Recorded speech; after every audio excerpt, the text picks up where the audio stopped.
సంబంధించి విజయసాయి రెడ్డి కొద్దిసేపటి క్రితం ఒక ట్వీట్ చేశారు సార్. కంపల్సరీగా సగం లిక్కర్ దొంగలు బట్టలు సగమే ఇప్పారు, మిగతా మొత్తం ఇప్పడానికి నేను సహకరిస్తానని. అంటే ఆయన కూడా ఇప్పేస్తే మొత్తం ఇప్పేసి ఉంటుంది. ఇది ఆయన కూడా ఇప్పేస్తే సగం ఆయన సగం అయి ఉంటుంది. ఏదో పిచ్చి ఏదేదో మాట్లాడుతుంటాడే. ఇప్పుడు పార్టీ నుంచి బయటికి వెళ్ళిన పెద్ద మనిషి ఆయన. పార్టీ నుంచి బయటికి వెళ్ళిన తర్వాత మా మీద బుర్ర చల్లడానికి సిద్ధించుకున్నాడు. చంద్రబాబు చేతిలోకి వెళ్ళిపోయాడు. ఏముంది దానిలో, ఏదైనా మాట్లాడతాడు. అలాంటి వాటికి ఏం సమాధానం చెబుతాం అడ్డుగులుగా మాట్లాడే వాళ్ళకి? మా పార్టీ నుంచి బయటికి వెళ్ళిపోయాడుగా. ఇక మా పార్టీ మీద బుర్ర చల్లే కార్యక్రమం చేస్తున్నాడు. చేసుకొని ఎవడు కాదంట. ఇలాంటి చాలా చూసాం. సార్, వైసీపీ నాయకులు పెట్టిన ప్రతి కంప్లైంట్ మీద, ఐటీడీపీ నాయకులు మీద ప్రతి కంప్లైంట్ మీద మేము కేసు రిజిస్టర్ చేస్తాం, రిసిప్ట్ కూడా ఇస్తున్నామని నిన్న హోంమంత్రి చెప్పడాన్ని ఎట్లా చూస్తారు?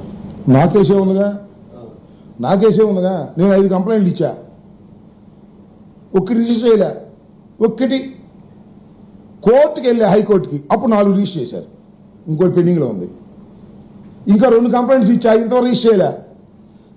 ఊరికే అసత్యాలు చెబితే ఎలాగ హోంమంత్రి గారు అసలు ఏమంటే ఏం జరుగుతుందో తెలుసా? పోలీస్ స్టేషన్లో బుస్ ఆయనకేం తెలియదు.